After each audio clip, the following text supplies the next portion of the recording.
Profetas e Reis, capítulo 12. De Jezreel a Horebe.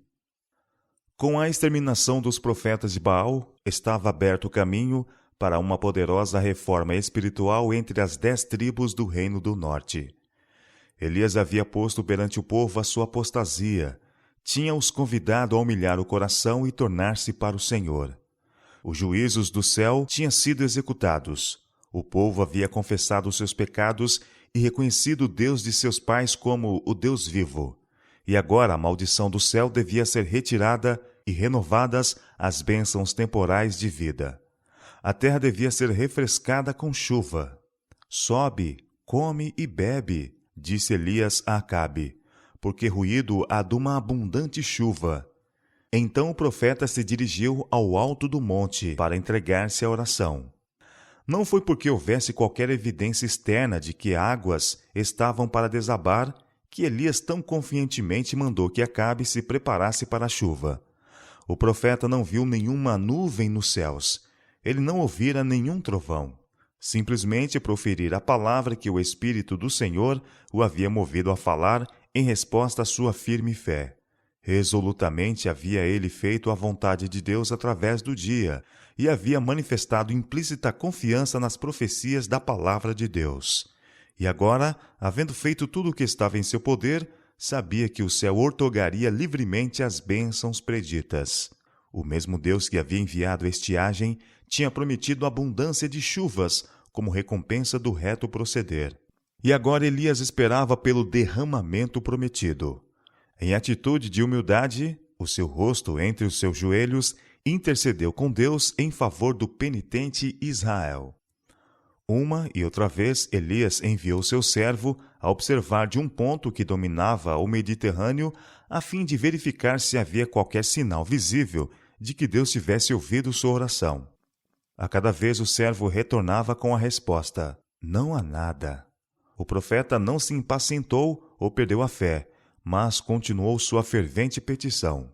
6 vezes o servo retornou com a declaração de que não havia nenhum sinal de chuva nos céus de bronze. Confiante, Elias enviou uma vez mais, e agora o servo retornou com a declaração: eis aqui uma pequena nuvem, como a mão de um homem, subindo do mar. Isso bastou. Elias não esperou que os céus escurecessem. Na pequena nuvem, ele contemplou pela fé uma abundância de chuva e agiu em harmonia com sua fé, enviando depressa seu servo a Acabe com esta mensagem: aparelha teu carro e desce, para que a chuva te não apanhe. Foi porque Elias era um homem de grande fé que Deus pôde usá-lo nesta grave crise na história de Israel. Enquanto orava, sua fé alcançou as promessas do céu e agarrou-as, e perseverou na oração até que suas petições fossem respondidas. Ele não esperou pela inteira evidência de que Deus o ouvira, mas se dispôs a aventurar tudo ante o mais leve sinal do divino favor. E, no entanto, tudo o que ele foi habilitado a fazer sob a orientação de Deus, todos podem fazer em sua esfera de atividade no serviço de Deus. Pois do profeta das montanhas de Gileade está escrito: Elias era homem sujeito às mesmas paixões que nós, e orando, pediu que não chovesse, e por 3 anos e 6 meses não choveu sobre a terra. São Tiago, capítulo 5, verso 17. Fé semelhante é necessária no mundo hoje. Fé que descanse nas promessas da palavra de Deus e recuse desistir até que o céu ouça. Fé semelhante a esta liga-nos intimamente com o céu e traz-nos força para batalhar com os poderes das trevas.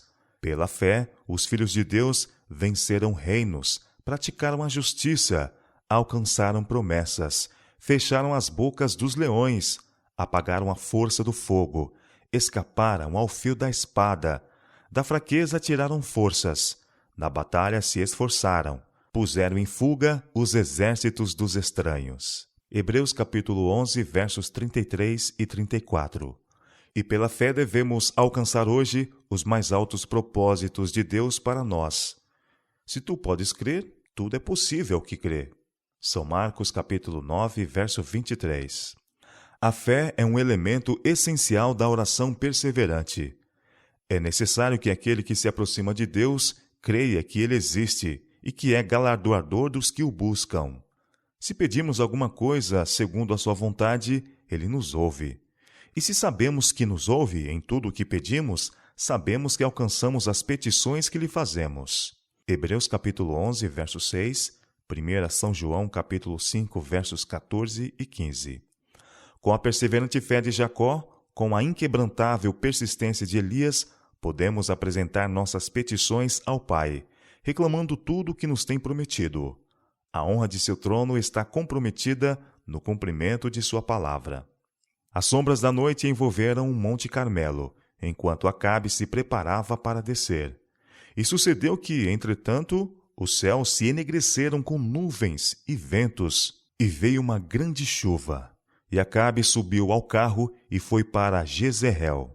Enquanto viajava para a cidade real através das trevas e da ofuscante chuva, Acabe não podia enxergar o caminho diante de si.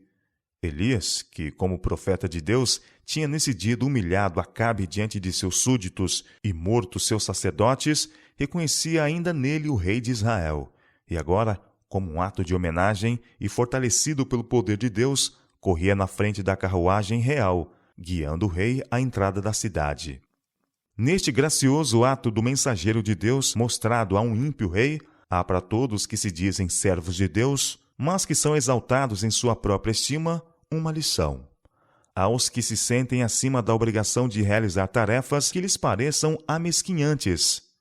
Hesitam em fazer até mesmo o serviço necessário, temendo serem achados fazendo a obra de um servo. Esses têm muito que aprender do exemplo de Elias. Mediante sua palavra, os tesouros do céu haviam por 3,5 anos sido retidos de sobre a terra. Havia ele sido significativamente honrado por Deus quando, em resposta à sua oração no Carmelo, descera fogo do céu e consumira o sacrifício. Sua mão tinha executado o juízo de Deus no extermínio dos profetas idólatras. Sua petição para que chovesse havia sido atendida. E, contudo, após os assinalados triunfos com que Deus se agradara honrar seu ministério público, ele se dispusera a realizar o serviço de um lacaio. À entrada de Jezreel, Elias e Acabe se separaram. O profeta, preferindo permanecer fora dos muros, envolveu-se em seu manto e deitou-se sobre a terra nua para dormir.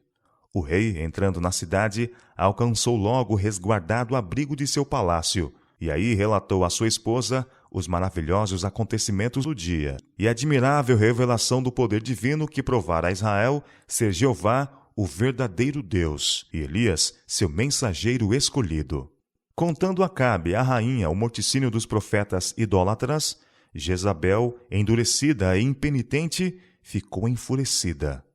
Ela se recusou a reconhecer, nos sucessos do Carmelo, a soberana providência de Deus e, desafiador ainda, ousadamente declarou que Elias devia morrer. Nessa noite, um mensageiro despertou o fatigado profeta e transmitiu-lhe a palavra de Jezabel. Assim me façam os deuses, e outro tanto, se de certo amanhã, a estas horas, não puser a tua vida como a de um deles. Poderá parecer que depois de haver mostrado tão indômita coragem, após haver triunfado tão completamente sobre o rei, sacerdotes e povo, Elias não devesse jamais haver dado lugar ao desânimo, nem ter sido levado à intimidação. Mas aquele que havia sido abençoado com tantas evidências do amorável cuidado de Deus, não estava acima das fragilidades humanas, e nesta hora escura, sua fé e coragem abandonaram-no. Desorientado, despertou. A chuva caía dos céus, e havia trevas por todos os lados. Esquecendo que 3 anos antes Deus havia dirigido seus passos a um lugar de refúgio contra o ódio de Jezabel e as buscas de Acabe, o profeta agora escapava por sua vida. Alcançando Berseba, deixou ali o seu moço, e ele se foi ao deserto, caminho de um dia. Elias não devia ter desertado de seu posto de dever. Devia ter enfrentado a ameaça de Jezabel, apelando para a proteção daquele que o havia comissionado para que vindicasse a honra de Jeová. Ele devia ter dito ao mensageiro que o Deus, em quem confiava, o protegeria contra o ódio da rainha. Apenas poucas horas haviam decorrido desde que ele testemunhara a maravilhosa manifestação do poder divino, e isto devia ter lhe dado a segurança de que ele não seria agora abandonado. Tivesse ele ficado onde estava, tivesse feito de Deus seu refúgio e fortaleza, permanecendo firme pela verdade, e teria sido abrigado do perigo. O Senhor lhe teria dado outra assinalada vitória, enviando seu juízo sobre Jezabel, e a impressão feita sobre o rei e o povo teria dado lugar a uma grande reforma. Elias havia esperado muito do milagre produzido no Carmelo. Supusera que depois daquela exibição do poder de Deus, Jezabel não mais teria influência sobre a mente de Acabe, e que haveria uma imediata reforma em todo Israel. O dia todo, no alto do Carmelo, ele havia mourejado sem alimento. Contudo, quando guiava o carro de Acabe à entrada de Jezreel, sua coragem foi forte, a despeito da debilidade física sob a qual havia trabalhado. Mas uma reação como a que frequentemente segue elevada fé e gloriosos sucessos estavam exercendo pressão sobre Elias. Ele temeu que a reforma iniciada no Carmelo não fosse duradoura, e a depressão se apoderou dele. Havia sido exaltado ao topo do Pisga, agora estava no vale. Enquanto sob a inspiração do Onipotente, ele tinha resistido à mais severa prova de fé. Mas nesse tempo de desencorajamento, com a ameaça de Jezabel soando-lhe aos ouvidos, e Satanás ainda aparentemente prevalecendo mediante a trama desta ímpia mulher, ele perdeu sua firmeza em Deus. Havia sido exaltado acima da medida, e a reação foi tremenda. Esquecendo-se de Deus, Elias fugia mais e mais, até que se encontrou num árido deserto, sozinho. Indescritivelmente cansado, assentou-se para repousar debaixo de um zimbro. Assentando-se aí, pediu a morte para si mesmo. Já basta, ó Senhor, disse ele. Toma agora a minha vida, pois não sou melhor que meus pais. Fugitivo, longe da habitação dos homens, o espírito causticado pelo amargo desapontamento, ele desejou nunca mais olhar a face de um homem. Afinal, extremamente exausto, adormeceu. Na experiência de todos, surgem ocasiões de profundo desapontamento e extremo desencorajamento, dias em que só predomina a tristeza, e é difícil crer que Deus é ainda o bondoso benfeitor de seus filhos na terra. Dias em que o dissabor mortifica a alma, de maneira que a morte pareça preferível à vida. É então que muitos perdem sua confiança em Deus e são levados à escravidão da dúvida, ao cativeiro da incredulidade. Pudéssemos em tais ocasiões discernir com intuição espiritual o significado das providências de Deus, veríamos anjos procurando salvar-nos de nós mesmos, esforçando-se para firmar nossos pés num fundamento mais firme que os montes eternos. E nova fé, nova vida jorrariam para dentro do ser. O fiel Jó, no dia de sua aflição e trevas, declarou: Pereça o dia em que nasci. Oh, se a minha mágoa retamente se pesasse, e a minha miséria juntamente se pusesse numa balança. Quem dera que se cumprisse o meu desejo, e que Deus me desse o que espero, e que Deus quisesse quebrantar-me, e soltasse a sua mão, e acabasse comigo. Isso ainda seria a minha consolação. Por isso não reprimirei a minha boca, falarei na angústia do meu espírito, queixar-me-ei na amargura da minha alma, pelo que a minha alma escolheria, antes a morte do que estes meus ossos. A minha vida abomino, pois não viverei para sempre. Retira-te de mim, pois vaidade são os meus dias. Jó capítulo 3, verso 3, capítulo 6, versos 2 e versos 8 a 10, capítulo 7, versos 11, 15 e 16. Mas, embora cansado da vida, a Jó não foi permitido morrer. Foram-lhe indicadas as possibilidades do futuro e deu-se-lhe a mensagem de esperança. Estarás firme e não temerás, porque te esquecerás dos trabalhos e te lembrarás dele como das águas que já passaram, e a tua vida mais clara se levantará do que o meio-dia. Ainda que haja trevas, será como amanhã, e terás confiança, porque haverá esperança. E deitar-te-ás, e ninguém te espantará. Muitos acariciarão o teu rosto, mas os olhos dos ímpios desfalecerão, e perecerá o seu refúgio, e a sua esperança será o espiar da alma. Jó capítulo 11, versos 15 a 20. Das profundezas do desencorajamento e desânimo, Jó se levanta para as alturas da implícita confiança na misericórdia e no poder salvador de Deus. Triunfantemente declarou: ainda que ele me mate, nele esperarei. Também isto será minha salvação, porque eu sei que o meu Redentor vive e que por fim se levantará sobre a terra, e depois de consumida a minha pele, ainda em minha carne verei a Deus. Vê-lo-ei por mim mesmo, e os meus olhos, e não outros, o verão. Jó capítulo 13, versos 15 e 16, e capítulo 19, versos 25 a 27.